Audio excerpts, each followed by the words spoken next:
Imana, uri Imana, Mana wabaye Imana, Mana we. uri Imana, Mana wabaye Imana, uri Imana, Mana wabaye Imana, uri Imana, Mana wabaye Imana, Mana we. Bene data bakunzi ba Minijuru TV, nk'uko mubizi iyi ni Minijuru TV, ikusanyirizo ry'ubutumwa bwiza, amakuru, indirimbo, ibihangano, ubuhamya.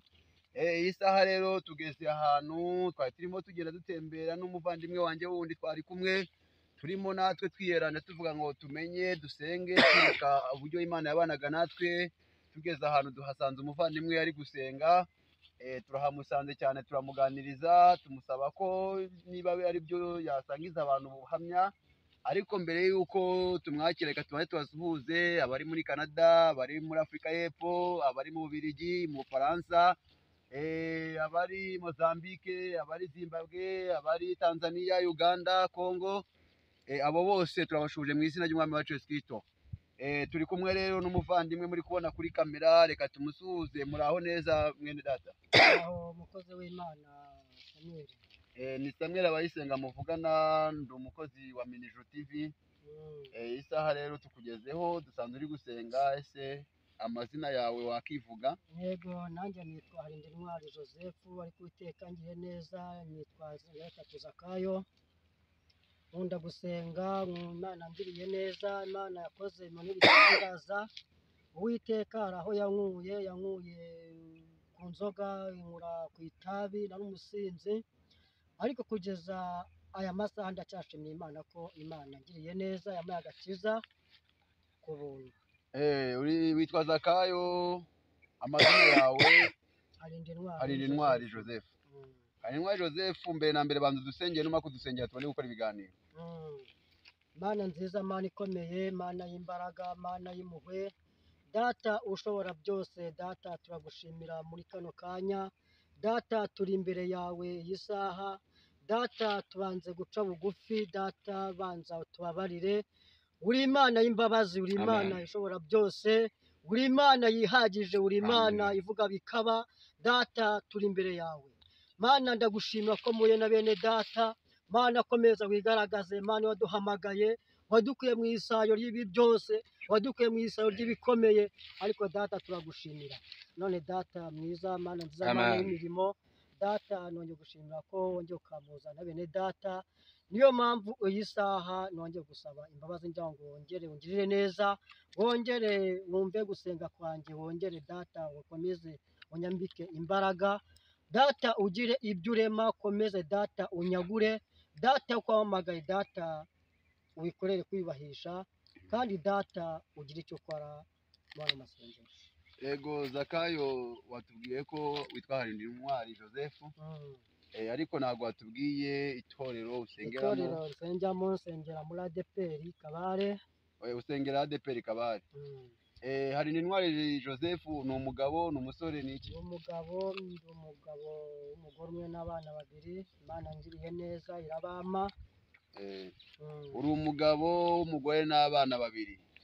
Dusanzwe usenga, gusa icyo tubona cy'ingenzi, abadukurikiye, abatwumva bafashwa n'ubuhamya, bafashwa n'indirimbo, bafashwa n'ijambo.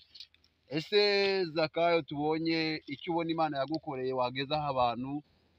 Birumvikana kuko ari ubwa mbere ndumva waduha ubuhamya mu gihe gitoya, ukarezima, ukatubwira ahantu Imana yagukuye n'aho ikugejeje. Ni karibu, twaguha ikaze. Ndacyashimira Imana kuko Imana yampamagaye biciye mu bikomeye, kuko buri munsi mbwira abantu ko uwo Imana ishaka ntabwo izigera imubura. Imana yankuye ku nzoga, inkura ku itabi, nako kugira ngo mpamagare byaciye mu mateka akomeye cyane. Aleluya. Amen. Nari umusinzi, ngiye kugira ngo mpamagare, nkitwa n'indaya eshatu, ariko kuko Imana yanshakaga narayumviye. Mu kuyumva rero aho ngeze, nanjye ndacyasenga Imana. Nta nka nagiraga, nta tungo nagiraga, ariko kuva Uwiteka yampamagara, ibyo byose Uwiteka arabimaje. Abambwira abantu mbabwira ngo uri mu byaha wese nahindukirire Imana, uri mu buraya bureke, ubusinza bureke, buri cyaha cyose akireke, kuko Uwiteka bifite mu biganza. Ubu njyewe ndi hano kubera umugambi w'Imana. Reka dukomeze kugira abantu barusheho gukurikirana no kumva. Uratubwiye ngo wari mu businzi, wari mu busambanyi, ese wakoze ubusinzi gusa cyangwa waranasambanye? Ntabwo nari umusambanyi, ariko nikunzaga icupa nkadabagira cyane, ariko ndebye nsanga ntacyo bizangezaho. Bica migambi y'Imana, bigomba ko Imana impamagara ngerwa narindaye. Imana ibigukuye ku nzoga, ugiriwe umugisha, uvuye ku nzoga n'itabi, utarajya gusambana. Ese ko batubwira ko kureka itabi bigoye, wowe wabishoboye ute? Ni iyihe nama waha abantu? Wowe tubanza tubwire uburyo wabishoboye kureka itabi, kugira ngo n'abakukurikiranye aka kanya babe nabo barireka. Kugira ngo ndeke itabi numvaga nanjye rimbangamiye, kuko n'umufasha wanjye narazaga nanywa itabi rikamunukira rikaba ikibazo, ariko igihe cyose gasengera mu mutima bati Imana uzandekeshe itabi. Ariko hari aho byageze biba ngombwa ko Imana yumva imigambi yanjye umutima wanjye. Haleluya. Ubwo rero Uwiteka yese anyuza mu zindi nzira, itabi ndivaho, inzoga nyivaho, ariko byabaye ngombwa ko mfata umwanzuro nkufashe. Ibyo byose nabiretse, biretse kugeza na n'ubu. Niyo mpamvu iyo mbonye hari aho byanze nicira bugufi ngatera ivi, nabwiye Imana ikagira. Ni ukuvuga ngo muri make ibanga wakoresheje kugira ngo ureke inzoga n'itabi ni ugusenga? Ni ugusenga, nta kindi, ni ugusenga. Ni ugusenga. Bambwira n'abanyumva n'abandi bose, inzoga n'itabi n'ibindi byaha byose bigatuma umuntu agira icyo agereho. Buri umwe washatse yakira, kuko nta cyiza cy'itabi n'inzoga. Habe na buhoro birasenya, ntabwo byubaka. Iyo ugira umugisha Uwiteka akaguhamagara, aba ari iby'igiciro. Uratubwiye ngo abantu kugira ngo bareke inzoga n'itabi basenga Imana. Mbere y'uko basenga se, ko tuzi ko kureka itabi bigora, babanza bagakizwa. Ese inzira wanyuzemo warabwirijwe? Ese Imana yaragusanze iragusura? Byagenze kugira ngo wakire agakiza? Njyewe kugira ngo nakire agakiza, nanjye sinzi ukuntu byagenze. Nabonye ari nk'Imana yari inyeneye, ni Imana bishakaga, kuko n'ubundi na kera na kera numvaga nshaka gukizwa, ariko nkabishaka ndi umugaturika. Ariko nkavuga ati Imana nanjye ndashaka agakiza, kuko hari ibintu byinshi cyane byagiye byangirika mu rugo rwanjye kubera ibyo byose, kubera inzoga, kubera itabi n'utundi tuntu runaka dushamikiyeho. Ariko iyi saha ndacyashimira Imana, mbwira buri umwe wese, nawe unyumva wabaswe n'ikintu cyitwa inzoga n'itabi, nawe usenga Imana, ubwire Uwiteka akugirire neza, kuko Imana ntabwo uzayibona igenda, ahubwo Imana uyibona muko wagambiriye, ukayibona mu bitekerezo. Urakoze. Aho twari turi ku bantu badakijijwe, kugira ngo nabo bakizwe barareke inzoga n'itabi. Ese umaze gukizwa, umaze kureka inzoga n'itabi, ni iyihe mbogamizi wahuye nayo mu murimo w'Imana watubwira ukadusangiza? Maze gukizwa nta mbogamizi nagiye mpura nayo, ahubwo namaze gukizwa mbona umugisha w'Imana. Ibyo nabonaga nagiye mbibona. Ibyo nashakaga narabibonye. Ariko nyiri hirya, nyiri odobare hirya, ntabyo nabonaga.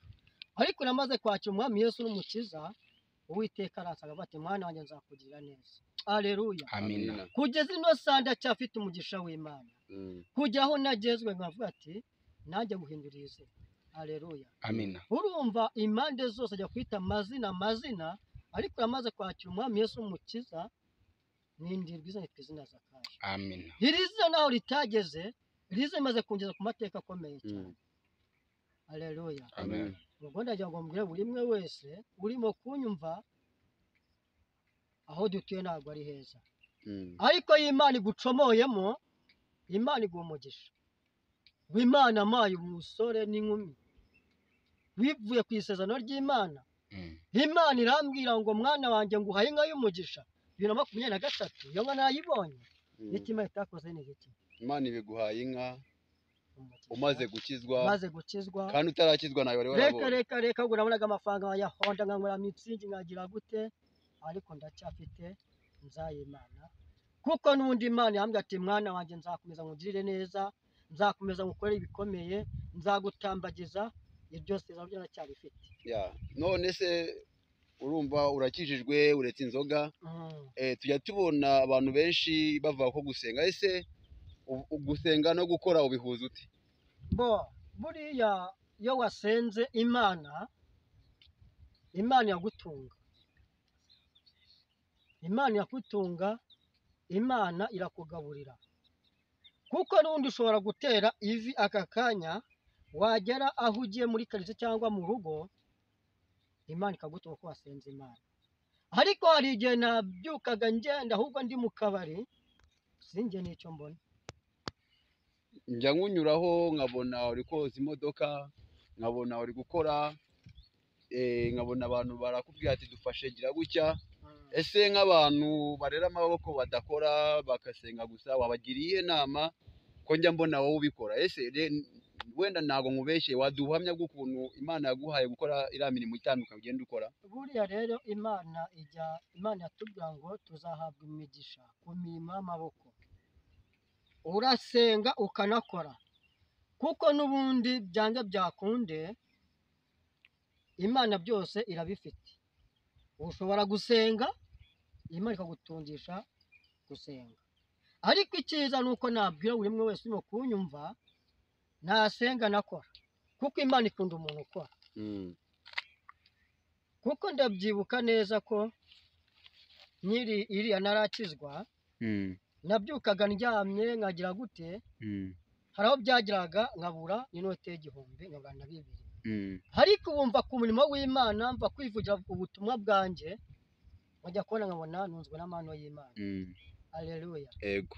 Ubwo ngutangarize ngo noza imodoka n'akandi kazi kose ndagakora, ariko ako si byo nshyize imbere, ahubwo nshyize imbere mu gusenga. Ushyize imbere gusenga, woza imodoka, ubwo muri make akazi kose gakoreshwa amaboko waramutse ukabonye uragakora. Afite imbaraga zo gukora. Ubu kandi mu cyaro urahinga ukorora, umugore n'abana bakabaho ukabatunga, ukabatunga utaretse gusenga, kandi ukabifatanya bikagenda neza. Byose ndabifatanya, ariko icyo ndambijeho ni ugusenga. Icyo ushyize imbere ni ugusenga, kuko aho Uwiteka nkuye hari habi, njyewe ubwanjye mba narapfuye, ariko kuko Uwiteka amfitiye imigambi, niyo mpamvu nanjye nkunda gusenga. Abantu bumvisha ubuhamya bwawe, bumvisha aho Imana yagukuye, bumvisha aho Imana ikugejeje. Watanze inama ku bantu badakijijwe ko bagomba gukizwa bakareka inzoga n'itabi, kuko nawe ubereka uburyo ki wabibagamo bikagushora mu businzi. Ntabwo wigeze ujya mu busambanyi, Imana ishimwe ko yakurinze icyo kintu, ariko wanyweye inzoga, unywa itabi, ubwira abantu ati rero mureke inzoga n'itabi, namwe mwegere Yesu musenge. Werekana ko intwaro wakoresheje ikomeye ari ugusenga, ni ugusenga. Kugeza aho ndacyasenga Imana cyane, n'ubu duhuye ndimo gusenga mvuye ku murimo w'Imana, kuko njyewe ikintu cya mbere ndambirijeho cyangwa intumbero yanjye ni ugusenga, gukora umurimo w'Imana. Kuko nagiye nkorera benshi cyane ntibanshima, ariko Imana iranshima, iragushima kandi ikaguha n'abantu, iranshima kandi ikamuza abantu b'umugisha. Ariko ikibazo cyangwa Imana inshime ikoresha umukozi w'Imana, ivuga ati mwana wanjye nguhaye inka y'umugisha, aguha inka y'umugisha. nguhaye inka y'umugisha, kandi ndi hirya muri ibyo bibi byose ntabyo nabonaga, ariko mfite inkange y'umugisha. Ugeze muri Yesu, abana banjye ngeze muri Yesu, ubona abantu, ubona n'umugore n'inka, mbona n'inka, mbona n'ibindi. Imana yambwiye ngo mwana wanjye nkukoreye ikintu gikomeye utazigera wibagiwe. 2024 ibumaye umwana w'umuhungu, ibiguha umwana w'umuhungu. Ariko ndaya nkubwire ngo iyo wasenze Imana ukisenga mu kuri no mu mwuka, Imana ikugirira neza, Imana iguha byose, kuko ibi byose Uwiteka abifite mu biganza. Ubwo abantu basenge bajye ku mavi, ahubwo wongere basenge, wasengaga rimwe asenge gatatu. Abantu tujya tubabona basenga, tugabona nabo basenga. Ese gusenga n'imbuto ubihuza ute? Kuko hari aho Imana itubwira ngo dukiranuke, abantu bamwe bagakunda ushobora kuvuga gutyo umuntu akasenga gusa adakiranutse. Ese gukiranuka urabyemera nawe? gukiranuka ndabyemera n'ubundi nimba usenga udakiranuka ugasenga uri umugome ugasenga uri umujura ugasenga uri umuriganya icyo gihe ntabwo urimo gusenga Imana, ntabwo uri gusenga nta n'umugisha w'Imana wabona. ubwo ayo masengesho yawe ni ubusa, aba ari imfabusa, atarimo gukiranuka ni biba ubusa. ari imfabusa. Ubwo tubwira abantu bakurikiye Minijuru TV yuko usenze udakiranuka ntacyo bivuze, kandi gusenga udakora nabyo ntacyo bivuze. ubwo Imana izahimigisha imirimo y'amaboko yacu. Imirimo dukoresha amaboko niyo tuzaboneraho umugisha. Ni irihe jambo rigufasha wabwira abantu mu minota irenze 2 byagufashije mu buzima? Ijambo nabwira abarimo kunyumva nawe turi kumwe ni uko twareka ibyo twibwira tugakurikira Uwiteka, kuko Yesu yaravuze ngo nimunkurikire nzabaha byose. Imana ishimwe. Kuko nanjye naza kumukurikira nta nubwo mba numva n'igihugu cyose, nta nubwo mba numva namwe, ariko ndacyashimira Imana yamamagaye. Niyo mpamvu icyo wakora cyose ukangwa kuri uyu mugabo wita Yesu ntabwo nakwemerera, ntabwo nakwemerera ukanyica umutwe, nakwemuka aho kugira ngo ureke Yesu. Oya, wanyica umutwe cyangwa ukakora icyo ushaka cyose, ariko nabonye ari we ushoboye. Hari umurongo nasomye muri Bibiliya Yobu 28:28 uvuga ngo kubaho Uwiteka nibwo bwenge, kuva mu byaha niko kujijuka. Ese nawe urabyemera ko kuva mu byaha ari ukujijuka? Ukemera ko kubaho Uwiteka ari ubwenge? Ndabyemera cyane. Bakunzi ba Minijuru TV, umukunzi wanyu Imana ibahaye Zaka yavuze ko kubaho Uwiteka nawe abyemera ko ari bwo bwenge, kandi kuva mu byaha ariko kujijuka. Zaka, yo uri umunyamasengesho cyangwa uri umuririmbyi? Njyewe ndi umunyamasengesho, ariko no kuririmba nabyo ndabikunda. Hari abantu badukurikiye bashobora kuba bafite ibyifuzo bitandukanye barwaye, akavuga ati mukozi w'Imana ashaka nsengera. Ese witeguye kuba umuntu wamusengera aramutse abikeneye? Ndabyiteguye byose, kuko Imana yatugiriye neza. Imana iguhamagaye igwa n'ububasha kuba wategeka. Iyo wizeye Imana ikaguhamagara ikakuba ati sengera umuntu, ikumanaho imbaraga. Ndabyiteguye cyane, uzanyanzamufasha dusenge Imana. Hari ahantu tweze guhurira mu ivugabutumwa i Nyamirambo, ndabyibuka umuntu wasengeye yambwiye ko byakunze. Ese ukomeje gusengera abantu cyangwa warabihagaritse? Ndabikomeje cyane. Muri no minsi Uwiteka yakoze imirimo n'ibitangaza, aramagurutsa nsengera umuntu ababaye cyane, ngiye kora mbona arakize, ahubwo aramerekeza kandi atabyukaga. Iryo jambo risubiremo cyane kugira abantu bamurikiye babyumve. Ndacyashimira Imana ko yo wasenze Imana ikumanuramo imbaraga. Muri no minsi cyangwa muri kuno kwezi hari uhamagaye ngo nze musengere, nagiye mu rugo musengeye, yararushye cyane, yarababaye cyane, ariko namaze kumusengera Uwiteka amanuramo imbaraga, arangije umuntu arankurikira arambya ngo ndakize. Ati ndakize meze neza. Ahita anambwira ati rero ngiye kwakira agakiza. Nabonye ko yakira agakiza ku bwanjye. Yakiriye agakiza ku bwawe? Kuko abonye Imana inkoresheje, akabona Imana nsenga, akora imbaraga Imana yaduhaye. Ubwo umuntu udukurikiye urwaye ufite ikibazo, yizere ko isengesho ugiye gusenga, mbere ugiye gusenga ryagiraho rimukura. Ryijyaho rimukura cyane, rikamwubaka, rikanamufasha, kuko iyo wizeye ukizera Yesu ko byose ari ubikora, byose birakunda. Watanga nimero yawe bakaba baguhamagara, niba ufite telefone, noneho wamara kuyitanga ukaza guhita udusengera, ariko urabanza utange nimero, turaguha umwanya wo gusenga nyuma. Nomero yanjye ni 078 40 22 793. Subiramo 078 40 22 793. Iyo nomero yanjye. Iyo niyo nimero yawe. Uba kuri WhatsApp cyangwa nubaho? Ntago nyibaho, ariko ndacyasenga Imana ngo nawe mino minsi iri imbere ndamaze kuyibona. Ni ukuvuga ntabwo urabona telefone ya WhatsApp? Icyo nicyo cyifuzo natwe tugiye gusengera, kuko uradusengera natwe tugusengere kugira ngo Imana izaca inzira ubashe kubona WhatsApp. ndumva ari akagaruka wasengera ubwoko bw'Imana tukazasubira nitugukenera tuzakubona mbone munyenera muzambona kuko buri hamwe hose ndahaboneka naho umuntu ashake hose ndahaboneka ya sengera Imana usengera abantu b'Imana kugira ngo Imana igire icyo ikora ku buzima bwabo ariko buriya buri munsi mbwira abantu ngo gusenga ni ukubanza tugaca bugufi kuko hari igihe ngo dusengera umuntu hari utwo yaguyemo twagize gute ukaba wanarebye ugacumura ariko reka tubanze duce bugufi tubwire Imana itubabarire ubwo reka tubwire abantu bakurikiye iyicano yuko kugira ngo isengesho rikore babanza kwihana ibyaha bagaca bugufi noneho bakababarirwa ya ubu nizere ko aho bari babikoze senga isengesho nta kibazo data wa twese uri mu ijuru Mana y'imbabazi Mana y'imbaraga